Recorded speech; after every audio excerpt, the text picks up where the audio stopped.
Dizem que nenhuma faca corta tão fundo quanto a de uma mãe decidida a destruir quem gerou. O calor daquele sertão parecia uma punição antiga. Era um vento seco que subia do chão rachado e enchia os olhos de poeira. Quem morava ali sabia que nada crescia sem luta, nem planta, nem bicho, nem gente.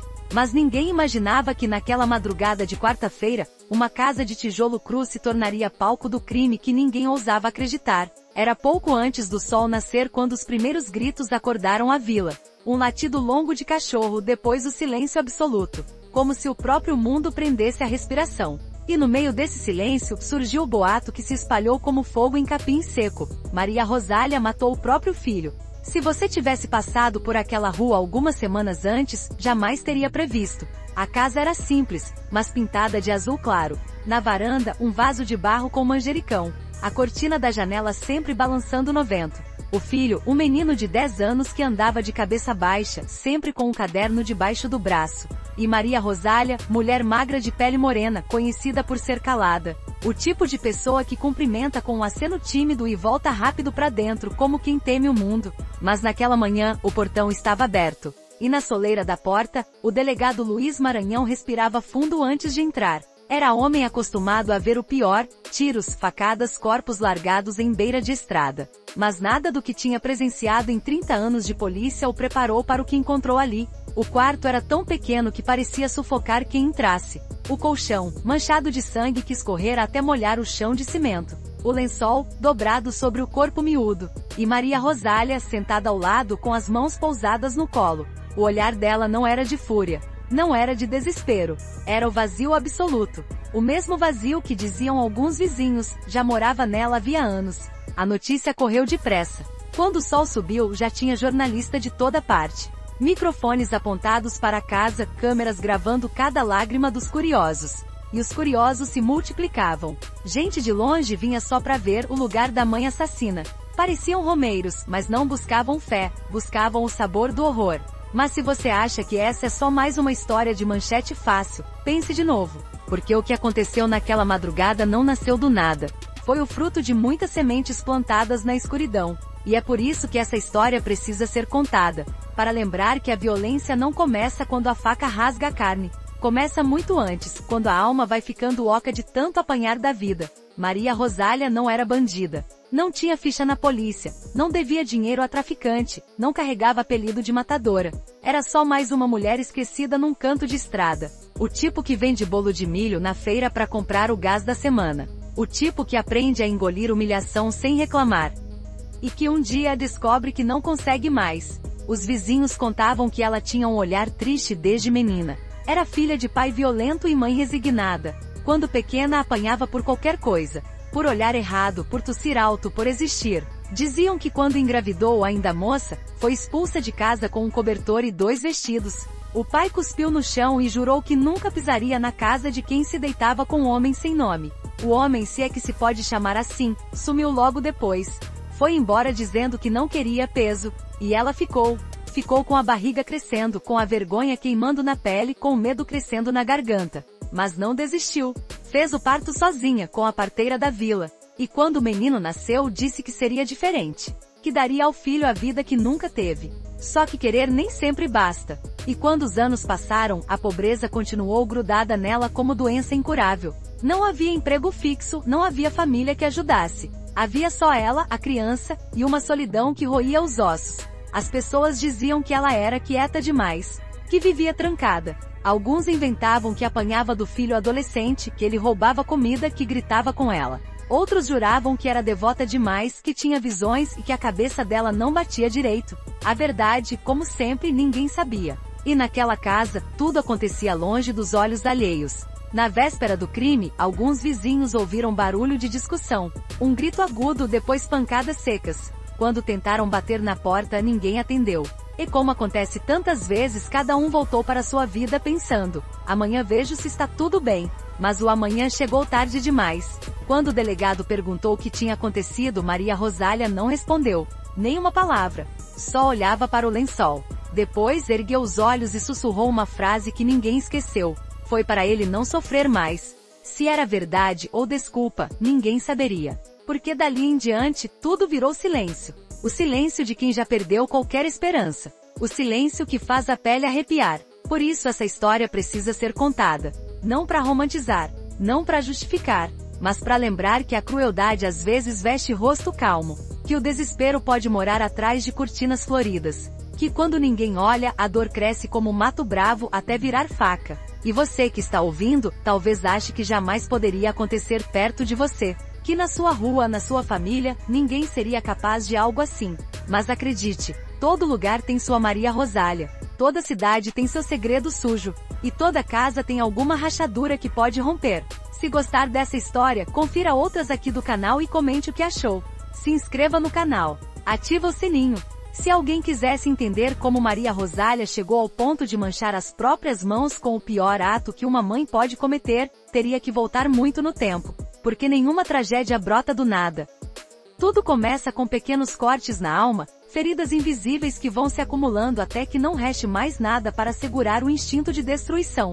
Ela nasceu num casebre isolado no sertão pernambucano, numa época em que mulher pobre não tinha sequer o direito de escolher seu destino. Era a quinta filha de um lavrador conhecido por tratar a família com o mesmo rigor que usava para capinar o roçado, na base da força. A mãe, uma mulher de olhos opacos, nunca reclamava. Apenas baixava a cabeça e aceitava as pancadas e humilhações como quem aceita a seca. Desde pequena, Maria Rosália aprendeu que o silêncio era a única defesa. Se chorasse, apanhava mais. Se reclamasse, ficava sem comida. Foi assim que se tornou aquela criança quieta, que andava com os braços cruzados sobre o peito, como quem tenta proteger o pouco de dignidade que restava. Na escola não durou muito. Foi até o 3º ano, o suficiente para aprender a assinar o nome e ler algumas frases. Depois teve que largar os estudos para ajudar a mãe nas tarefas, buscar lenha, carregar água, catar feijão quebrado na feira. Quando voltava para casa, não tinha brinquedo nem abraço. Só uma sensação constante de que a vida era uma pena que nunca acabava. Os vizinhos a viam como uma menina estranha, sempre com o rosto sujo de poeira, sempre com o olhar distante. Era comum desaparecer por horas, sentar na beira do rio e ficar olhando a correnteza como se perguntasse a si mesma por que tinha nascido ali. E apesar da pobreza que cercava todos naquele vilarejo, havia algo diferente nela, uma tristeza que parecia mais antiga que o próprio corpo. Foi aos 15 anos que Maria Rosália conheceu o homem que mudaria tudo e ao mesmo tempo não mudaria nada. Ele chegou num caminhão de frete, dizendo que precisava de ajuda para descarregar sacas de farinha. Era uns 10 anos mais velho, tinha a fala mansa e a mão pesada de quem já sabia manipular a fraqueza dos outros. Bastou um mês de conversa, alguns presentes baratos e promessas de casamento para convencê-la a fugir de casa.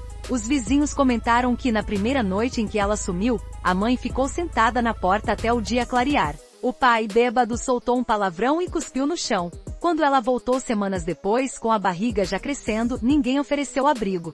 Foi expulsa sem direito a protesto. Ela tentou recomeçar na casa do tal homem, mas logo percebeu que ele não passava de outro tirano. Bebia quase todo o dinheiro que ganhava, sumia por dias e voltava agressivo.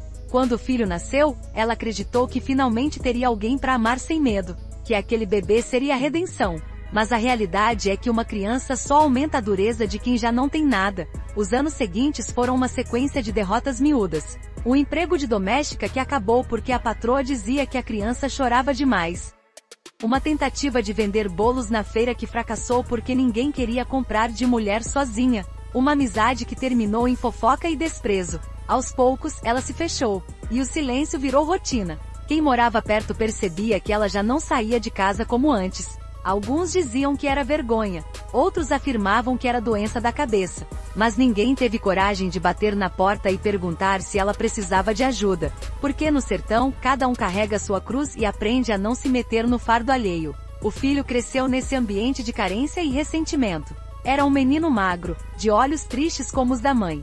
Frequentava a escola, mas não tinha caderno novo nem uniforme limpo. Alguns professores diziam que ele era inteligente, mas calado demais. Outros preferiam ignorá-lo, como se a pobreza fosse uma mancha que podia passar para quem chegasse perto. Quando ele completou 10 anos, o pai sumiu de vez. Saiu para resolver negócio e nunca voltou. E Maria Rosália, que já não tinha muito de si, parece ter perdido o resto de esperança que guardava. Foi nesse ponto que começaram os boatos. Alguns diziam que ela tinha surtos de choro, que passava noites inteiras acordada, sentada ao lado do filho, enquanto ele dormia.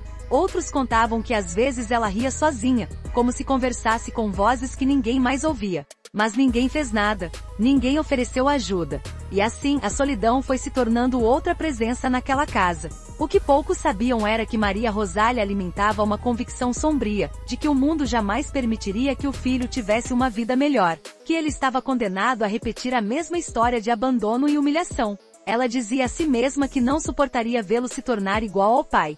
Ninguém sabe o dia exato em que essa ideia começou a germinar. Talvez tenha sido numa noite de fome, quando não havia nada para dar ao menino além de água. Talvez tenha sido depois de uma visita da assistente social, que ameaçou tirar o garoto por falta de condições mínimas. Ou talvez tenha sido só o acúmulo de toda a dor que ela nunca soube nomear. Mas quando a decisão finalmente surgiu, foi como uma certeza antiga que apenas esperava o momento certo. E esse momento chegou sem aviso. Por isso, dizem que ninguém nasce assassino. Ninguém acorda de manhã com o coração pronto para destruir a própria carne. Mas todo sofrimento tem um ponto de ruptura. E no caso de Maria Rosália, esse ponto chegou de madrugada, quando a única coisa que restava era a convicção perversa de que matar era salvar. O que ela fez naquela noite não foi um impulso cego. Foi o desfecho de uma vida inteira de cortes invisíveis. E é isso que torna essa história tão difícil de engolir, porque nos obriga a reconhecer que até quem dá a vida pode tirá-la. Na memória coletiva daquele vilarejo tudo se mistura,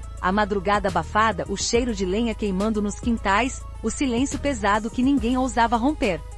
Mas há um momento que todos guardam com a nitidez de uma cicatriz, o instante em que Maria Rosália cruzou a linha que separa quem sofre de quem se torna algoz. Não havia testemunhas diretas. Não havia câmeras. Só ela e o filho naquela casa pequena, iluminada por uma lamparina trêmula. E mesmo que ninguém tenha presenciado a cena, alguns detalhes ficaram para sempre gravados nos relatos. Detalhes que juntos, compõem um retrato de uma noite que mudou tudo. Naquela véspera, contaram depois, ela passou o dia inteiro recolhida. Nem saiu para comprar o pouco de mantimentos que costumava trazer da venda. O menino ficou calado, sentado na soleira da porta, abraçado ao caderno velho. Parecia sentir que havia algo estranho no ar, uma tristeza densa, como nuvem que não chove, mas escurece tudo. No fim da tarde, quando as galinhas já tinham se recolhido, ela o chamou para dentro. Alguns vizinhos disseram que ouviram o chamado, uma voz tão baixa que mal parecia humana. Depois disso não se escutou mais nada.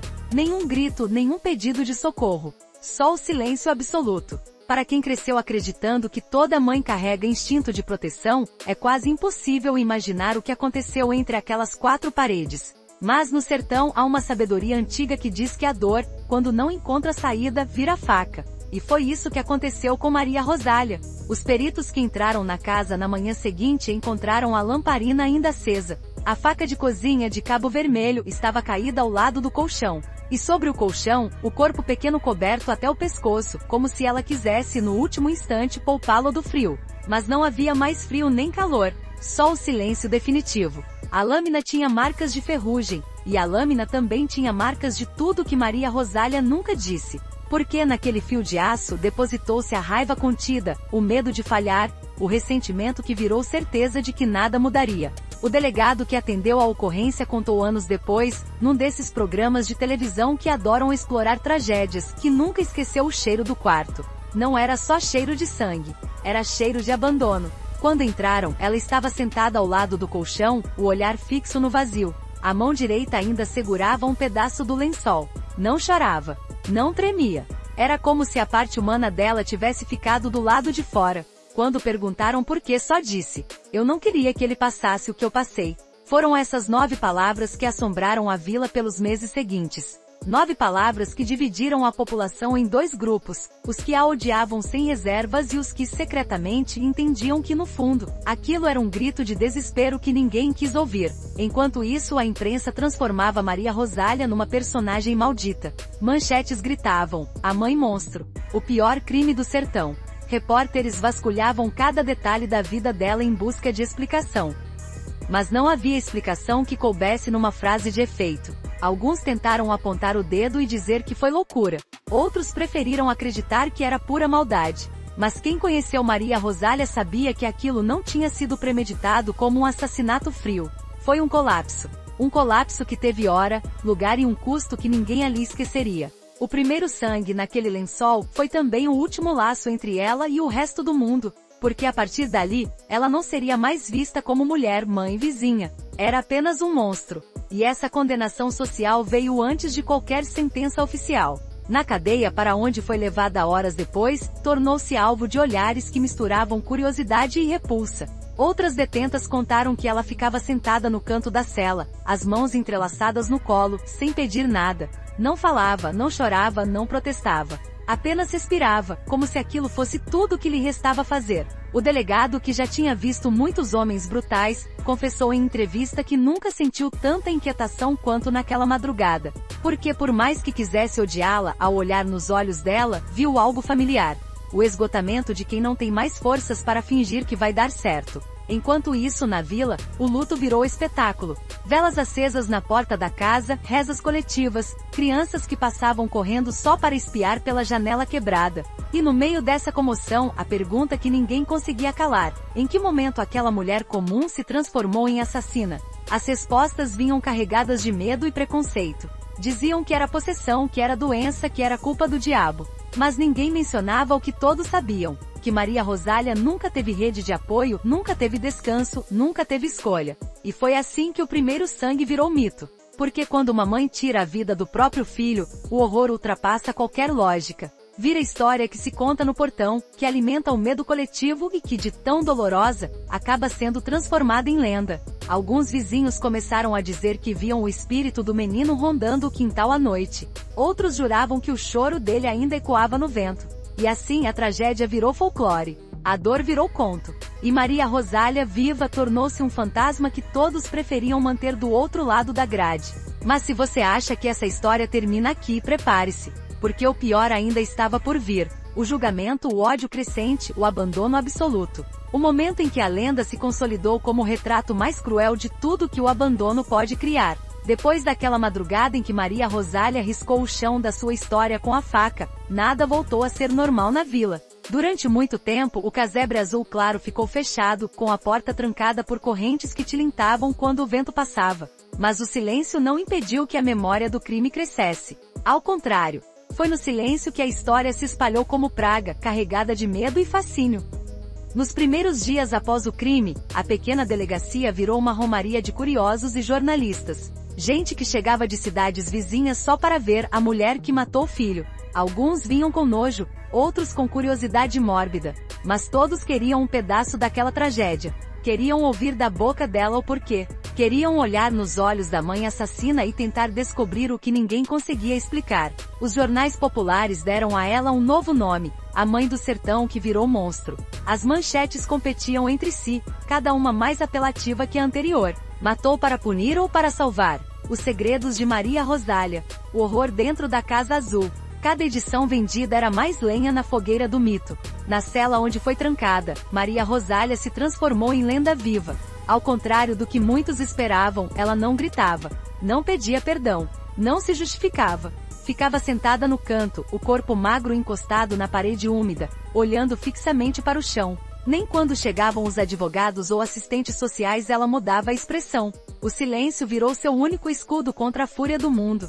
Enquanto isso, lá fora, a história ganhava contornos cada vez mais exagerados. Alguns diziam que ela tinha pacto com o demônio. Outros juravam que enlouqueceu depois de ver o marido matar alguém na juventude. Alguns até inventaram que ela teria matado outros filhos antes daquele, mesmo que todo mundo soubesse que era mentira. Porque no sertão, quando o medo encontra a imaginação, a verdade perde força. O nome dela começou a aparecer em programas sensacionalistas. Repórteres com paletó amassado faziam reportagens chorosas, apontando para o portão trancado e dizendo frases como: "Aqui a inocência foi sacrificada". Cada palavra aumentava a fama. Cada reportagem consolidava Maria Rosália como um símbolo do mal absoluto. E foi assim que em poucos meses ela deixou de ser apenas uma mulher anônima para se tornar um ícone de horror. Algumas mães chegavam a usar seu nome para disciplinar os filhos. Se você não obedecer, Maria Rosália vem te buscar. Uma ameaça que carregava o peso de algo tão real que nenhuma criança ousava questionar.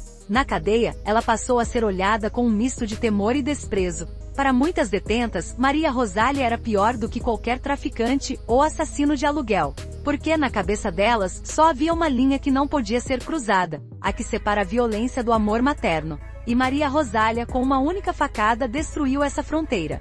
Algumas tentaram provocá-la. Gritavam insultos do outro lado da grade. Cuspiam no chão quando passavam por ela. Mas nenhuma reação vinha. Nenhuma resposta. Era como se ela já não estivesse ali. Como se tivesse se trancado num quarto interno onde ninguém podia alcançá-la. Os carcereiros também não sabiam lidar com ela. Alguns tinham medo. Outros, no fundo, sentiam pena. Contavam que às vezes ela passava a madrugada sentada, murmurando palavras que ninguém entendia. Que segurava as mãos juntas como se rezasse. Mas que mesmo nesses momentos nunca chorava. O julgamento virou espetáculo. Na cidade não se falava de outra coisa. Barracas foram montadas na frente do fórum, vendendo pamonha, café e até lembrancinhas com a foto do casebre. Era como se a tragédia tivesse virado uma feira. E a vergonha maior é que ninguém via problema nisso. Quando Maria Rosália foi levada para depor, o povo se aglomerou na praça. Gente subiu em árvores em telhados, disputando espaço para ver o rosto da mulher que tinha feito o impensável. E ela passou no meio da multidão sem erguer os olhos, sem buscar compaixão, sem demonstrar nada além daquele silêncio absoluto. No tribunal, o promotor fez questão de repetir que não havia justificativa para tamanho ato. Que nem a pobreza, nem a depressão, nem a solidão podiam explicar o assassinato de uma criança. Ele levantou a faca, embalada num saco transparente, e sacudiu diante do júri. Foi a primeira vez que Maria Rosália reagiu. Não gritou, não chorou, apenas fechou os olhos e respirou fundo. Como quem reconhece que diante da lâmina, não há mais desculpas. A sentença foi pesada. Décadas de prisão. Sem direito a regime aberto antes de muitos anos. Quando o juiz bateu o martelo, alguns aplaudiram. Outros choraram. E ela apenas abriu os olhos, olhou o vazio e baixou a cabeça. Era o fim de qualquer ilusão de redenção. Mas, paradoxalmente, foi nesse momento que a lenda começou a ganhar força. Porque a prisão dela não encerrou nada. Ao contrário, transformou Maria Rosália numa história contada em cada fogueira, em cada varanda, em cada esquina onde a miséria é companheira de todos. As crianças tinham pesadelos. As mães repetiam que aquilo era castigo de Deus. Os homens mais velhos balançavam a cabeça e diziam que aquilo era prova de que o mundo estava perdido. Na cadeia, com o passar dos anos, alguns começaram a vê-la como figura quase mística. A mulher que nunca pedia nada, que nunca brigava, que vivia num silêncio que por si só, era mais assustador do que qualquer grito. E assim, entre o desprezo e o medo, Maria Rosália passou a encarnar algo maior que ela. Virou um símbolo de tudo que pode dar errado quando a dor encontra a solidão. Um aviso cruel de que o mal nem sempre tem rosto violento. Às vezes tem olhos baixos e mãos magras. Dizem que até monstros têm regras. Que até o pior assassino guarda algum resquício de princípios, por mais tortos que sejam. Com Maria Rosália não era diferente. Por mais que o mundo quisesse pintá-la como um demônio absoluto, havia um código silencioso que sempre guiou seus passos. Um conjunto de limites que ela mesma impôs ao longo da vida miserável que levou. Para quem só conhecia sua história pelas manchetes sensacionalistas, parecia absurdo falar em honra. Afinal, que tipo de honra pode haver no ato de matar o próprio filho? Mas para quem teve coragem de olhar além da superfície, ficava claro que Maria Rosália carregava, sim, uma lógica própria. Uma convicção silenciosa que a mantinha firme, mesmo quando tudo ruiu em volta. Na cadeia, esse código virou lenda. Não era um conjunto de leis escritas, tampouco uma lista de promessas. Era uma espécie de ritual interno que ela seguia sem precisar explicar. Quem convivia com ela percebia. Maria Rosália podia ser a mulher que fez o pior, mas não era uma criatura entregue ao caos. Seu primeiro princípio era simples e brutal: não se faz sofrer quem já sofreu demais. Foi por isso que, durante anos, ela se recusou a denunciar vizinhos que a exploravam. Nunca respondeu ofensa com ofensa. Nunca levantou a mão contra quem a humilhava. Quando o marido fugiu e a deixou sem nada, não saiu gritando por justiça. Guardou tudo para si, como quem carrega uma pedra amarrada no pescoço. O segundo princípio era ainda mais peculiar: não se tira o pouco que o outro tem. Foi esse pensamento que a impediu de roubar, mesmo quando a fome batia no estômago dela e do menino como martelo. Houve noites em que só havia farinha velha e água morna. Mas ela jamais atravessou a porta de ninguém para tomar nada. Quem a conheceu sabia. Maria Rosália suportava tudo, menos a vergonha de tirar de outro pobre. Mas o terceiro princípio era o mais controverso, aquele que definiria seu destino: melhor morrer do que viver condenado. Essa frase não era só um desabafo. Era o núcleo duro da sua filosofia distorcida. Ela acreditava que alguns destinos são tão podres que uma hora precisam ser interrompidos. E que se não houvesse saída, se tudo ao redor conspirasse contra a dignidade de quem se ama, então a morte poderia ser a única libertação. Era uma crença que não cabia em nenhuma lei. Não fazia sentido para quem tinha crescido em lares minimamente estruturados. Mas para ela, era uma verdade tão certa quanto o sol rachando a terra. Os psicólogos que tentaram analisá-la diziam que esse código era fruto de uma vida inteira de abuso emocional. Outros achavam que era loucura pura. Mas ninguém negava que havia uma coerência perversa na forma como Maria Rosália justificava o ato. Eu não queria que ele virasse o que eu vi. Foi essa convicção, que ela carregava como quem carrega um crucifixo invertido, que a manteve viva mesmo quando tudo ao redor implodiu. No tribunal, enquanto advogados discutiam se era insana, ela mantinha o olhar firme, sem choro nem súplica. Porque na mente dela, quem se desesperava eram os outros. Ela não. Já tinha tomado a decisão que considerava a única possível. Na cadeia, esse código se tornou parte da mística que a cercava. Outras presas, algumas tão endurecidas pela vida quanto ela, contavam que Maria Rosália não falava muito, mas quando precisava dizer algo, escolhia cada palavra como se fosse sentença. Houve uma vez em que uma detenta nova condenada por espancar a filha até a morte, tentou aproximar-se dela. Sentou ao lado, baixou a voz e disse: "Nós somos iguais." Foi a única vez que Maria Rosália reagiu com fúria visível. Virou o rosto devagar, ergueu o queixo e respondeu, num tom que gelou o sangue de quem ouviu: "Não, eu não bati, eu não torturei, eu não odiei, eu só fiz parar." Depois disso, ninguém mais ousou comparar sua história com a de qualquer outra mulher ali, porque por mais que fosse monstruoso o que ela fez, havia algo no modo como dizia essas palavras que tornava impossível discutir. Era como se ela mesma acreditasse piamente que não havia crueldade no ato, apenas libertação. Esse código de honra distorcido foi também o que a impediu de buscar redução de pena. Enquanto advogados tentavam convencê-la a assinar recursos, ela balançava a cabeça como quem diz: "Para quê?" Nunca pediu pena menor, nunca implorou por perdão público, nunca fingiu arrependimento para ganhar benefício. Alguns carcereiros no começo achavam que era pose, que cedo ou tarde ela imploraria por compaixão. Mas o tempo passou, e Maria Rosália continuou igual. Não importava se era interrogada, provocada ou consolada. Seu rosto permanecia imóvel, apenas um leve tremor nos dedos denunciando que lá no fundo, ainda havia algum resto de sentimento, embora ninguém soubesse qual. Com o passar dos anos, sua história virou exemplo extremo do que acontece quando o abandono e o desespero se encontram. Virou tema de reportagens, de teses acadêmicas, de discussões em programas de televisão. Mas, enquanto os outros falavam, ela continuava ali, sentada no canto da cela, vivendo no compasso lento do silêncio. E mesmo depois de tanto tempo, quando alguém ousava perguntar se arrependia, a resposta era sempre a mesma: "Eu não fiz por maldade. Eu fiz por amor que virou medo." Essa frase, que parecia um enigma, resumia todo o seu código. Um amor que não encontrou saída. Um medo que virou convicção. E uma convicção que se transformou no ato mais impensável. No final, o respeito e o terror que ela inspirava vinham do mesmo lugar, a clareza. Porque Maria Rosália nunca tentou se justificar com desculpas frágeis. Nunca chorou diante das câmeras. Nunca quis parecer vítima. E isso paradoxalmente tornou sua figura ainda mais temida. Porque o mundo espera que monstros sejam ruidosos, confusos, histéricos. Mas ela era sóbria, metódica. O horror nela tinha disciplina. E foi assim que seu código de honra, por mais torto que fosse, sobreviveu ao tempo. Virou lenda. Virou exemplo perverso. Virou aviso. No sertão dizem que toda violência cobra seu tributo. Pode demorar anos, pode chegar de repente, mas não há quem escape de pagar. E Maria Rosália descobriu isso do jeito mais cruel. Porque o preço que a violência exigiu dela não foi só a liberdade, foi também a própria identidade. Depois da sentença, a rotina se instalou como um peso permanente. Os dias na prisão eram todos iguais: acordar antes do sol, receber a caneca de café morno, aguardar em fila o pedaço de pão. Trabalho forçado no pátio, banho frio, a comida aguada que chamavam de almoço.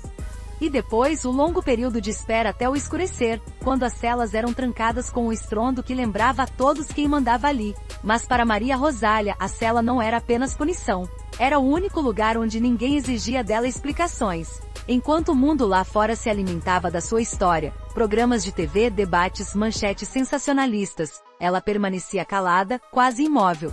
Um corpo magro que respirava, mas já não parecia se importar com nada. O preço da violência, porém, não era só o isolamento. Ele vinha também em formas mais sutis. Nos olhares de repulsa que recebia de outras detentas. No modo como as guardas entregavam a marmita evitando encostar na mão dela. E principalmente nas noites em que acordava suando frio, convencida de que ouvia o choro do filho. Porque por mais que ela sustentasse aquela convicção de que matou por amor, por mais que repetisse para si mesma que fez o que precisava ser feito, havia momentos em que a certeza se esfarelava. Era quando o silêncio ficava espesso e nenhuma justificativa parecia suficiente. Nessas horas, o que restava era só a lembrança. O pequeno corpo coberto pelo lençol, a lâmina fria na palma da mão, o instante em que tudo acabou. Algumas detentas diziam que ela merecia sofrer, outras em sussurros admitiam que sentiam pena. Mas ninguém ousava se aproximar. Maria Rosália era uma fronteira que ninguém queria cruzar, porque no fundo, olhar para ela era como olhar para o pior medo de qualquer mulher,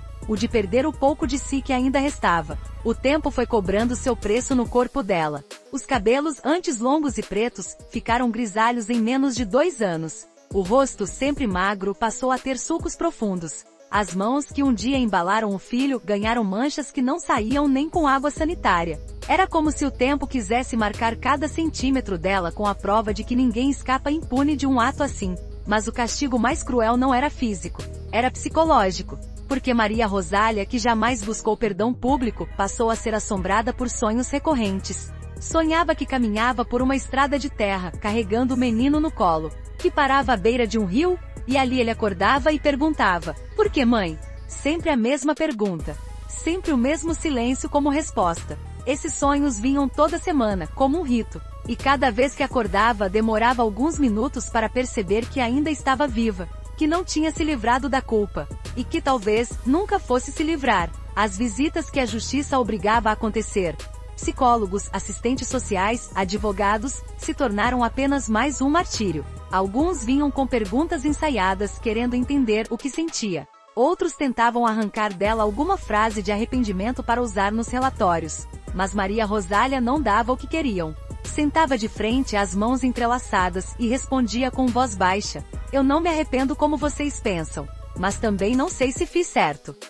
Essa frase tão simples era mais desconcertante do que qualquer confissão, porque mostrava que ela vivia num limbo, entre a convicção e a dúvida, entre a certeza de ter agido por amor e o terror de ter cometido o maior pecado. Na vila onde tudo aconteceu, o preço da violência se espalhou como doença. O casebre azul virou atração macabra. Gente passava para tirar fotos, comentar, criar boatos. Alguns diziam que à noite se ouviam choros vindos da casa vazia. Outros afirmavam que se alguém ousasse entrar, seria amaldiçoado. Assim a tragédia deixou de ser só dela e virou parte do imaginário coletivo. O tempo, que costuma apagar cicatrizes, só reforçou a dela. Porque cada novo aniversário de morte do menino virava reportagem. Cada reportagem reacendia a indignação de quem queria vê-la apodrecer na cadeia. Cada visita de pastor ou assistente social era retratada como mais uma tentativa de humanizar o inaceitável. E Maria Rosália, presa no meio disso tudo, seguia seu próprio ritual de penitência: acordar cedo, não falar com quase ninguém, olhar para a parede e lembrar. Sempre lembrar, porque esquecer seria traição. E no estranho código que ela carregava, esquecer não era permitido. O preço da violência então era esse: um luto sem fim, uma dor que não encontra alívio, uma culpa que não tem remédio. Alguns diriam que era justo, outros que era desumano. Mas a verdade é que não havia saída. Não havia como reverter o que foi feito. E não havia sentença maior do que viver todos os dias sabendo disso. No sertão, toda história vira conto. E todo conto tem um final que se conta em poucas palavras. Mas, no caso de Maria Rosália, não havia como resumir, porque nenhuma frase faz justiça ao vazio que ela carregava no peito. Um vazio tão pesado que o tempo não conseguiu dissolver. No sertão, todo mundo diz que não há castigo maior do que viver tempo demais com o próprio erro. Mas Maria Rosália aprendeu que existe, sim, algo pior: ser obrigada a revisitar esse erro em público, a cada novo julgamento que o mundo insistia em fazer. Porque por mais que a sentença oficial tivesse sido dada, nunca faltou quem quisesse julgar de novo. E esse foi o seu verdadeiro confronto final, não uma emboscada de facções, nem um cerco policial, mas uma sequência de rituais que a expunham como um troféu macabro de tudo que a miséria pode criar. O primeiro desses rituais começou anos depois do crime. Era uma tarde de janeiro, calor tão intenso que rachava a terra. O Fórum da Comarca resolveu marcar audiência de revisão de pena. Oficialmente, era só protocolo. A cada ciclo de anos, a justiça precisava reavaliar o processo. Mas na prática aquilo era outra forma de arrastar a mulher de volta ao Tribunal Popular. Quando a notícia vazou, a vila acordou de novo. Os programas de rádio começaram a repetir entrevistas antigas, os jornais tiraram das gavetas as fotos do lençol manchado. A praça em frente ao fórum virou um teatro, onde cada um queria dar opinião. Uns levavam cartazes pedindo que ela apodrecesse na cadeia. Outros apenas apareciam para espiar. Ninguém queria perder o momento em que a mãe que matou o filho seria levada à presença do juiz. E foi naquela tarde que Maria Rosália apareceu de novo em público, depois de anos de reclusão. Trazia o mesmo olhar baixo, a mesma postura de quem não espera mais nada. Mas havia algo diferente. O rosto, antes apenas cansado, parecia ter se transformado em pedra. Não havia reação quando lhe diziam palavras de ódio. Não havia tremor nas mãos quando as algemas se fechavam sobre os pulsos. Ela era, ali, a figura de um destino que já se aceitou. O corredor do fórum estava tomado por curiosos. Quando passou, alguns gritaram insultos. Outros murmuraram preces. Mas ela não desviou o olhar. Não procurou compaixão. Andou em linha reta, como quem já sabe que não importa se a porta que se abre é a da liberdade ou a do esquecimento, tudo dá no mesmo. Dentro da sala de audiência, o ar pesava. O promotor, um homem de voz rouca e postura teatral, fazia questão de repetir cada detalhe do crime como se ninguém conhecesse a história. Falava do menino dormindo, da faca na mão da mãe, do silêncio depois. Repetia tudo em voz alta, como se quisesse que cada palavra fosse uma nova sentença. Maria Rosália, sentada na cadeira de ré, escutava sem mover um músculo. Ao lado, seu advogado, um defensor público novo, que não conhecia bem o processo, tentava argumentar que ela tinha bom comportamento, que jamais criará confusão, que ajudava outras detentas a manterem o pavilhão limpo. Mas cada frase parecia se perder no peso da narrativa que já tinha se consolidado. Ela era um monstro, e nada mudaria isso. Quando chegou a hora de falar, o juiz ergueu o rosto e perguntou: "A senhora tem algo a declarar?" O silêncio durou tanto que alguns acharam que ela não responderia. Mas então, com voz baixa, disse: "Eu já disse tudo o que tinha. O resto é com Deus."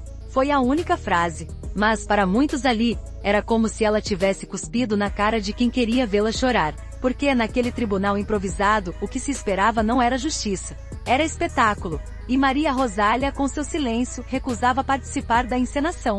A revisão da pena foi negada. O juiz disse que o crime era hediondo demais para qualquer concessão. Quando ele bateu o martelo, algumas pessoas aplaudiram.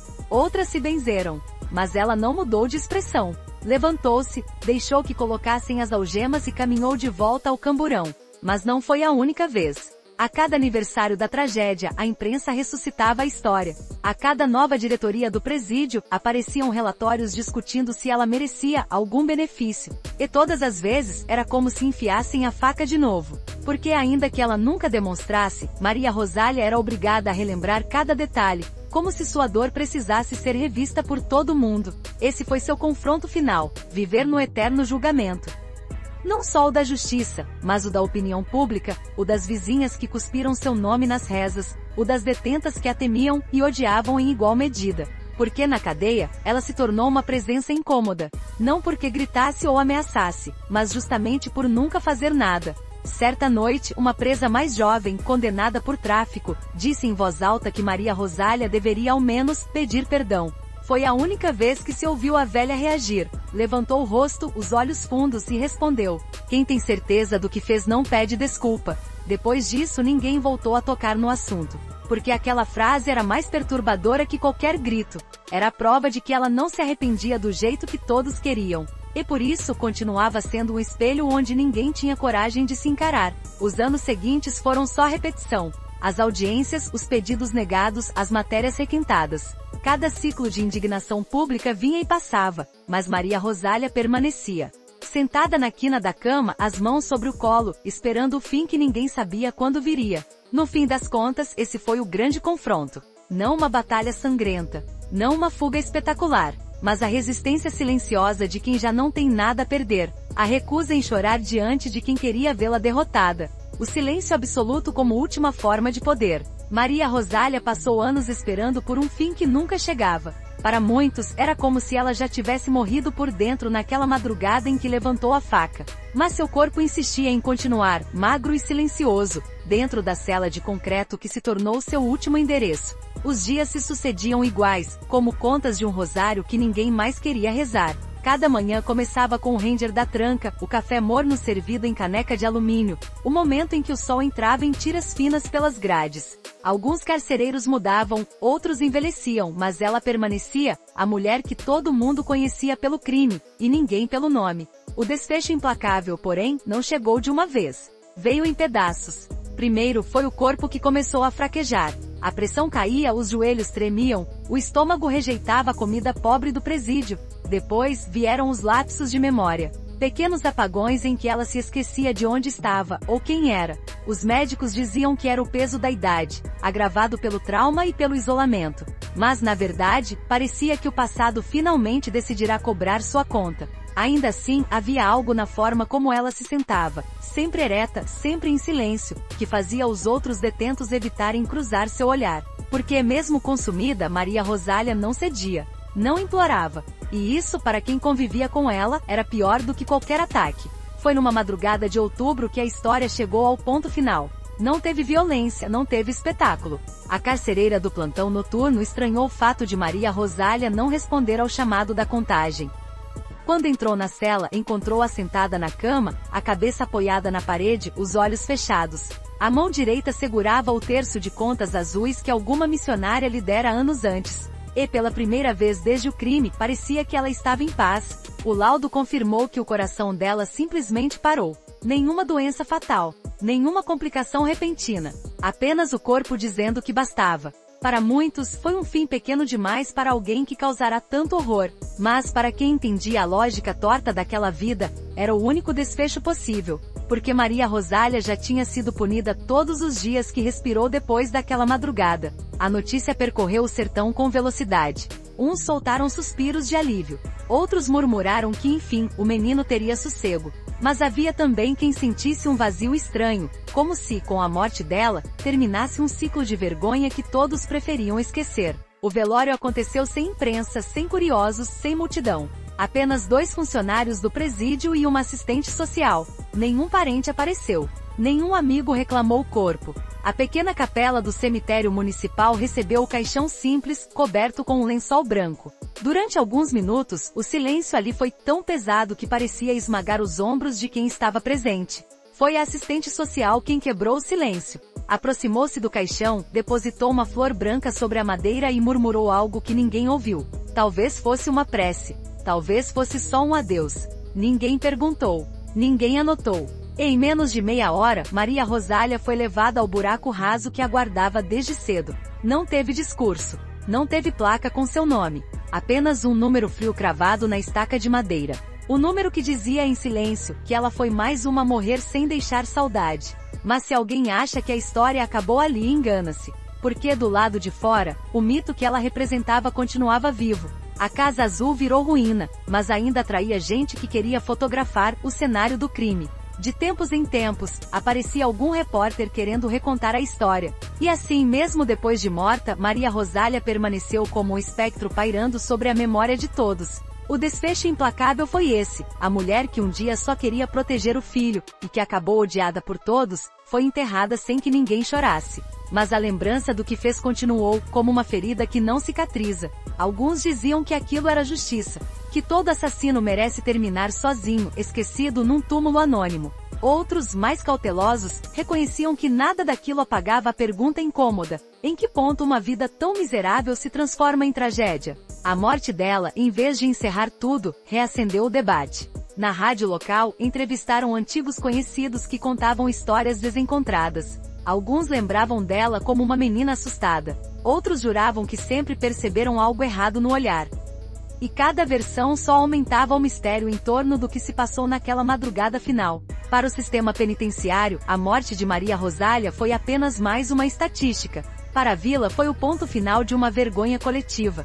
Para as poucas pessoas que acompanharam seus últimos anos, foi a confirmação de que certos erros são tão grandes que ninguém sabe como perdoar. Mas havia ainda uma verdade que ninguém podia negar: naquele caixão barato não estava apenas o corpo de uma assassina. Estava também um retrato de tudo que o abandono, a miséria e a solidão podem produzir. Um retrato que, por mais incômodo que fosse, pertencia a todos. E assim, com uma morte silenciosa e um enterro sem nome, terminou a vida de Maria Rosália. Uma vida que ninguém quis reivindicar, mas que ninguém conseguiu esquecer, porque no sertão, histórias assim não morrem. Viram lenda, viram aviso, e seguem assombrando quem finge que a pobreza é só um problema distante. Quando Maria Rosália foi enterrada no buraco raso de um cemitério municipal, muitos acreditaram que ali se encerrava um dos capítulos mais sórdidos que o sertão já tinha presenciado. Mas a verdade é que às vezes a morte não encerra nada. Ao contrário, espalha perguntas que ninguém consegue calar. E foi assim que ela se tornou algo que jamais pretendia, uma lenda. Porque depois que seu corpo sumiu sob a terra dura, o nome dela continuou a vagar pelas bocas, como um sussurro desconfortável. Nas noites de calor, quando o vento quente sacudia as telhas, havia sempre quem jurasse ouvir o choro de uma criança vindo da Casa Azul. Quando a lua estava cheia, diziam que o vulto magro de uma mulher atravessava a rua de barro, parando diante da porta onde tudo aconteceu. Para os vizinhos, a história virou mais que memória. Virou aviso. Mães contavam aos filhos pequenos que se mentissem ou faltassem com respeito, Maria Rosália viria buscá-los. Não era só medo infantil. Era uma maneira de lembrar que ninguém está a salvo de virar monstro, que às vezes, o mal mora dentro de quem menos se espera. As professoras mais antigas ainda recordavam o menino magro, com o caderno apertado contra o peito, e se perguntavam em que ponto a tragédia ficou inevitável. Nunca houve resposta. Nunca houve explicação suficiente. Apenas uma sucessão de silêncios, de ausências e de solidão. E no rastro disso, uma morte que virou conto de terror. Os jornais que adoravam revisitar a tragédia, aproveitavam cada aniversário da morte para lançar novas reportagens. Sempre com fotos antigas, o lençol manchado, a casa de portas trancadas, o retrato dela sentada no banco do tribunal. E toda vez que essas imagens vinham à tona, a vila se revirava em ressentimento. Alguns diziam que aquilo era exploração da dor alheia. Outros defendiam que era necessário lembrar. Mas todos, sem exceção, paravam para assistir. O eco da lenda ultrapassou fronteiras. Surgiram podcasts contando a história com trilhas sombrias. Canais de YouTube especializados em crimes reais faziam vídeos cheios de efeitos dramáticos. Até roteiros de peças e filmes foram escritos, sempre tentando responder a mesma pergunta: o que leva uma mãe a matar seu filho? Nenhum deles trouxe a resposta. Porque talvez essa seja a parte mais incômoda, não há resposta. Os poucos que conviveram com Maria Rosália na prisão contavam que nos últimos anos, ela parecia menos um ser humano, e mais uma lembrança viva do crime. Era como se já não pertencesse ao presente. Como se cada dia fosse apenas um castigo prolongado, que ela aceitava sem protesto.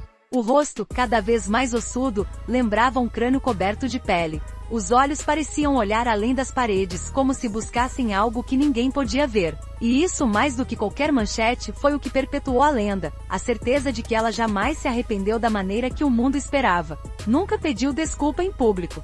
Nunca chorou diante das câmeras. Nunca fez o teatro do remorso que conforta quem observa de fora. E assim transformou-se numa figura ainda mais perturbadora. Para alguns, ela virou o retrato do mal absoluto, a prova de que nem o instinto materno pode conter a violência. Para outros, era a prova de que a pobreza e a solidão podem corromper até o amor. Mas no fim, todos concordavam em uma coisa: Maria Rosália virou mito. E mito no sertão nunca morre de verdade. O casebre azul continuou de pé por anos. Primeiro virou ponto de peregrinação de curiosos. Depois, abandonado, virou abrigo de bichos. Mas ninguém teve coragem de derrubar. Era como se todos acreditassem que se a casa caísse, a história se espalharia ainda mais, contaminando cada pedra e cada pessoa que passasse por ali. Os rapazes da vila, quando queriam impressionar as namoradas, juravam que tinham visto vultos na janela quebrada. As crianças, em desafio, apostavam quem ousava chegar mais perto do portão. E assim a memória do crime se entranhou na cultura local, como um lembrete de que a violência não é sempre ruidosa. Às vezes, ela nasce no silêncio. As assistentes sociais que acompanhavam famílias vulneráveis usavam o nome dela como exemplo. Nas palestras repetiam: se ninguém estende a mão, o desespero cria monstros. Mas mesmo nesse contexto, a figura de Maria Rosália não cabia em rótulos fáceis. porque ela não era só vítima, nem só algoz, era as duas coisas ao mesmo tempo, e isso era mais difícil de engolir do que qualquer manchete. Os anos passaram, e outros crimes tomaram o lugar dela nas primeiras páginas dos jornais. Mas no sertão bastava um corte na rotina, um roubo violento, uma tragédia familiar, para que alguém murmurasse. É como a história da Maria Rosália. E nesse momento o silêncio se instalava, porque ninguém queria discutir muito. Era mais seguro guardar distância da memória dela, como quem evita cutucar uma ferida que ainda dói. O eco da lenda também se manifestava naqueles que cresceram ouvindo o caso. Adultos que eram crianças na época contavam que por muito tempo sonharam com o lençol ensanguentado. Outros confessavam que tinham medo de se tornar como ela, de acordar um dia e descobrir que por dentro havia um ódio antigo, uma dor sem nome. E foi assim que Maria Rosália se tornou mais do que uma mulher que matou o filho. Virou metáfora, virou história de assombração, virou exemplo de como a ausência pode ser tão letal quanto o ódio. Na lápide sem nome, ninguém jamais colocou flores.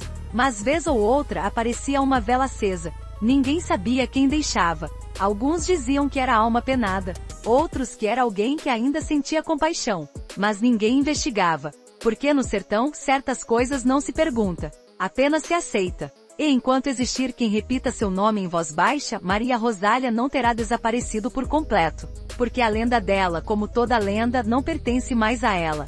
Pertence a quem escuta. E a quem carrega lá no fundo, o medo de descobrir que toda alma tem um limite. No final das contas, a história de Maria Rosália é um lembrete incômodo de que a violência nem sempre chega vestida de bandido, nem sempre grita, nem sempre ameaça com armas na mão. Às vezes, ela cresce silenciosa dentro de uma casa que por fora parece comum. Às vezes, mora no coração de quem sempre foi invisível, porque Maria Rosália não nasceu assassina. Não acordou um dia e decidiu matar por ódio ou vingança. Ela foi se tornando o que se tornou aos poucos, como uma ferida que vai se alargando sem ninguém notar. Talvez esse seja o aspecto mais perturbador de toda essa história. Perceber que por trás do ato monstruoso, havia apenas uma mulher cansada, sem recursos, sem ajuda, sem esperança. E ao mesmo tempo, é impossível romantizar. Porque por mais que o sofrimento explique, ele não justifica. Nada apaga o fato de que ela tirou a vida do próprio filho. Nada apaga a violência de uma faca atravessando o corpo de uma criança. Nada apaga o silêncio que ficou naquela casa, o eco dos passos dela caminhando até a cela, o vazio que tomou conta do vilarejo depois que tudo veio à tona. Talvez seja por isso que sua história se tornou tão difícil de engolir, porque ela não permite soluções simples. Não cabe em nenhuma narrativa pronta. Não se encaixa nos contos que precisam de vilões óbvios e heróis inocentes. Ao mesmo tempo em que foi culpada, também foi produto de um abandono coletivo. Enquanto todos se perguntavam como ela teve coragem, ninguém perguntava como ela passou tanto tempo sem ninguém notar o quanto estava prestes a explodir. No sertão, muita gente se acostumou a repetir que cada um sabe o peso que carrega. Mas quando se trata de Maria Rosália, essa frase ganha outro sentido, porque o peso dela era tão grande que não havia mais ombro que suportasse. Era uma soma de derrotas, de humilhações, de portas fechadas na cara, de noites sem comida, de anos inteiros sem um gesto de afeto. E tudo isso se acumulou até virar a tragédia que ninguém queria acreditar. É claro que não se pode perdoar algo assim. É claro que nenhuma pobreza autoriza matar uma criança. Mas também é claro que fingir que ela era apenas um monstro é confortável e mentiroso. Porque quando se reduz Maria Rosália a uma caricatura, se esquece que há outras mulheres como ela. Outras casas silenciosas onde a dor se acumula. Outras histórias que se ninguém fizer nada vão acabar do mesmo jeito. Por isso essa história precisa ser contada. Não para fazer espetáculo. Não para transformar sofrimento em manchete. Mas para lembrar que a violência não brota do nada. Ela cresce onde ninguém olha. Se alimenta da indiferença de quem acha que pobreza é destino. Se fortalece no silêncio de quem não estende a mão. E no fim, quem paga o preço são sempre os inocentes. Como aquele menino que jamais teve escolha. Como a própria Maria Rosália que, embora tenha cometido o pior, também foi vítima de uma vida inteira de desprezo. O que fica depois de tudo é o desconforto. Porque não há frase que resolva. Não há moral da história que alivie. Só resta a constatação de que em algum ponto entre a dor e o medo, Maria Rosália se perdeu de si mesma. E quando isso aconteceu, ninguém mais conseguiu trazê-la de volta. Talvez, se alguém tivesse perguntado "você está bem?", quando ela ainda era só uma mulher magra tentando sobreviver, as coisas tivessem sido diferentes. Talvez, se a rede de proteção existisse de verdade, a faca nunca tivesse saído da gaveta. Talvez, se o mundo fosse menos cruel com quem tem pouco, esse crime nunca teria acontecido. Mas o talvez não muda nada. E essa é a parte que mais machuca. Hoje tudo que resta é uma história que virou lenda, uma casa que virou ruína, uma mãe que virou fantasma, e um menino que virou silêncio. Uma tragédia completa que não serve para aliviar consciência, mas para acusar quem acha que a miséria dos outros é problema distante. Quem se torna um justiceiro ou um matador, seja por convicção ou desespero, paga um preço que quase ninguém tem coragem de imaginar. Maria Rosália pagou com a vida, pagou com a dignidade, pagou com a certeza de que jamais haveria perdão. E no fim, tudo que sobrou foi um túmulo sem nome e uma história que ninguém consegue esquecer. Porque no sertão, como dizem os mais antigos, toda faca encontra seu destino. E às vezes o destino é muito mais trágico do que qualquer profecia. Se gostou dessa história, confira outras aqui do canal e comente o que achou. Se inscreva no canal. Ativa o sininho.